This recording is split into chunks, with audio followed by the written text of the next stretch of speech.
The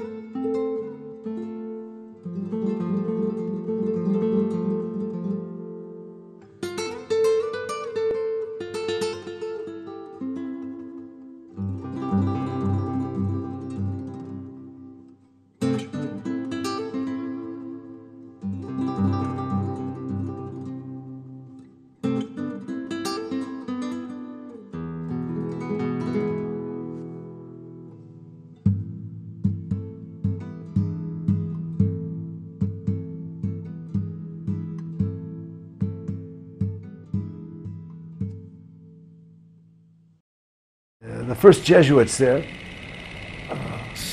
arrived in 1968, if I'm not mistaken, in February. Among them was the first pastor of the parish, Jesus Valverde, and the first priests there, Miguel Girón and Felipe de Benito. Those were the three that really started the parish.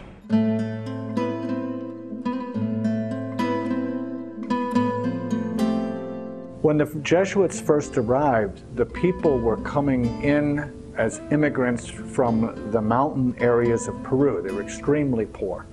They also, when they arrived, found some people who had already settled the flat areas of the Agustino. They had taken over lands of an abandoned hacienda, and some of the people had houses that were connected to like small truck farms. And then you had the people pouring in from the mountains. So you had some people who had poor adobe houses with a bit of land, other people who basically built reed huts. There was no water, there was no sewage, there were no electricity, there were really no streets.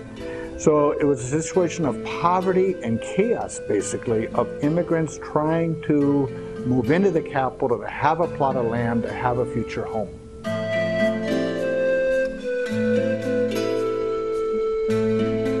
Y se empezó a hacer la remodelación, que se le llamó.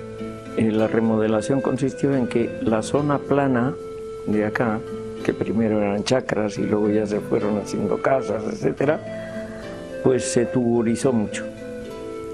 Y al tuburizarse mucho, pues se vio la necesidad de reubicar a algunas personas.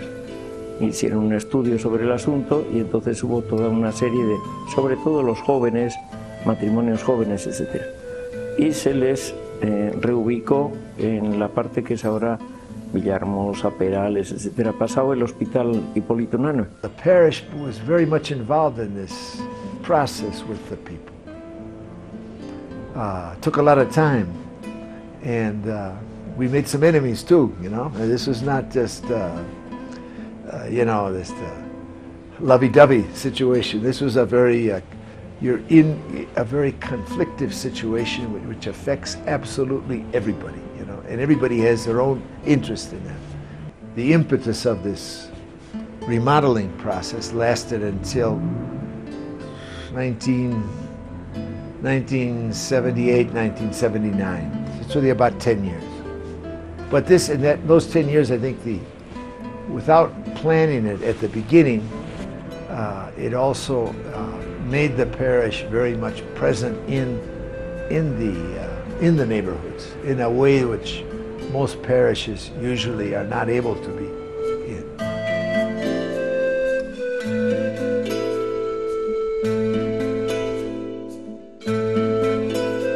La parroquia, después de estar instalada desde el año 68 aquí, a finales de la década del 70, en el Agustino había un contexto de la remodelación.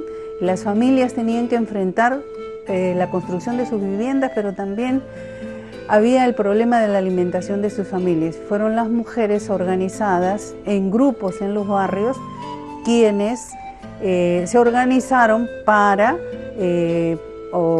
paliar este problema de la alimentación.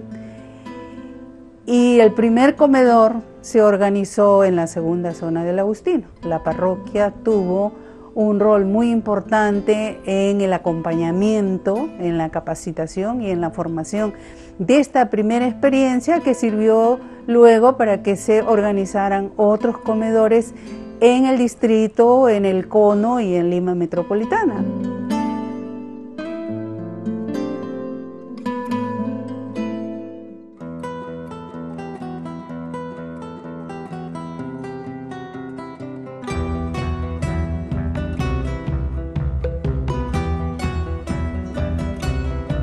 At the end of the 1980s, this is at this time when Shining Path came into the scene in Lima. In the neighborhoods, in our neighborhood, there were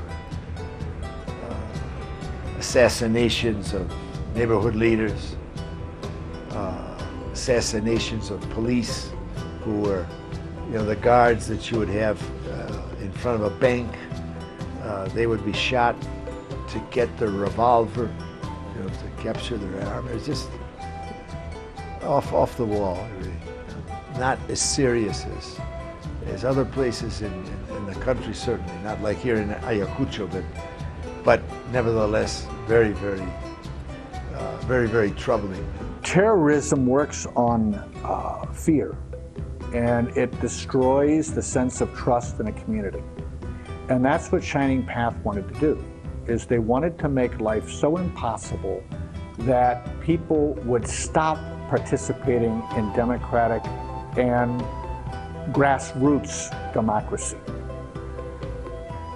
At the same time, there were constant blackouts because they would blow up the power lines that brought electricity into Lima. At night, you would have no lights, and then about 8 o'clock, you would hear bombs going off in different parts of Lima.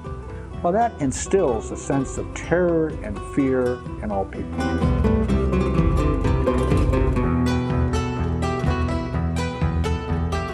In the Agustino, the Jesuits chose to defend life. The parish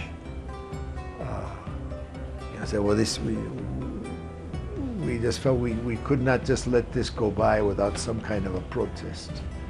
And so the parish organized a march for peace and the defense of life in the district. With the neighborhood organizations, some of the local political parties have also participated.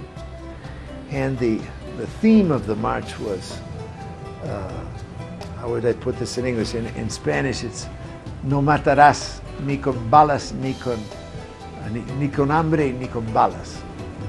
It's thou shalt not kill either by hunger or by bullets.